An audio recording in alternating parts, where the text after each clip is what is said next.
যে সমস্ত পাবলিকেরা বিএনপির নামে দুর্নীতির 5বার চ্যাম্পিয়ন হওয়ার অভিযোগ তোলেন, তো তাদের জন্য আজকের এই ভিডিওটা দেখেন। এই যে আমি রেফারেন্স সহকারে দিয়েছি, এই প্রতিবেদনটা পড়েন।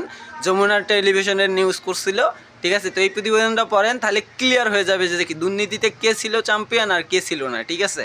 তো রেফারেন্সটা দেখেন। পুরনো ঢোল নতুন বাজনা। দীর্ঘদিন ধরে আওয়ামী লীগ ও তাদের দোসররা বলে আসছে, বিএনপি আমলে নাকি বাংলাদেশ 5বার দুর্নীতিতে চ্যাম্পিয়ন হয়েছিল। কিন্তু আসল তথ্যটা কি? তথ্যের ভিতরে ঢুকলে দেখা যায় এর পেছনে রয়েছে ভিন্ন গল্প। 1995 থেকে 2012 সাল পর্যন্ত ট্রান্সপারেন্সি ইন্টারন্যাশনাল দুর্নীতির ধারণা সূচক সিপিআই প্রকাশ করত এক ভিন্ন পদ্ধতিতে। বাংলাদেশ এই সূচকে প্রথম যুক্ত হয় 2001 সালে। সে বছরের জুন মাসে ট্রান্সপারেন্সি ইন্টারন্যাশনাল বাংলাদেশকে ঘোষণা করে দুর্নীতিতে চ্যাম্পিয়ন দেশ হিসেবে। তাদের সূচকে দেশের স্কোর ছিল 10-এর মধ্যে 0.4। তবে যেটা অনেকেই জানে না কিংবা জানলেও বলে না, সেটি হলো আগের 3 বছরের দুর্নীতি বিশ্লেষণ করে এই সূচক তৈরি করত সংস্থাটি। অর্থাৎ হাসিনার শাসন আমলের 3 বছরের দুর্নীতির কারণে 2001 সালে দুর্নীতিতে চ্যাম্পিয়ন হয় বাংলাদেশ।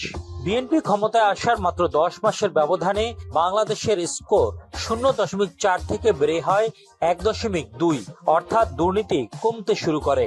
2003 সালে স্কোর 1.3, 2004-এ 1.5, 2005-এ 1.7 এবং 2006 সালে বেড়ে দাঁড়ায় 2.0। অর্থাৎ বিএনপি আমলে দুর্নীতি ধারাবাহিকভাবে হ্রাস পায় এবং বিএনপির সময়েই বাংলাদেশ দুর্নীতির চ্যাম্পিয়ন তকমা থেকে মুক্ত হয়ে তৃতীয় অবস্থানে উঠে আসে। তাহলে বাংলাদেশকে দুর্নীতির চূড়ায় তুলেছিল কারা? উত্তর একটাই, আওয়ামী লীগ।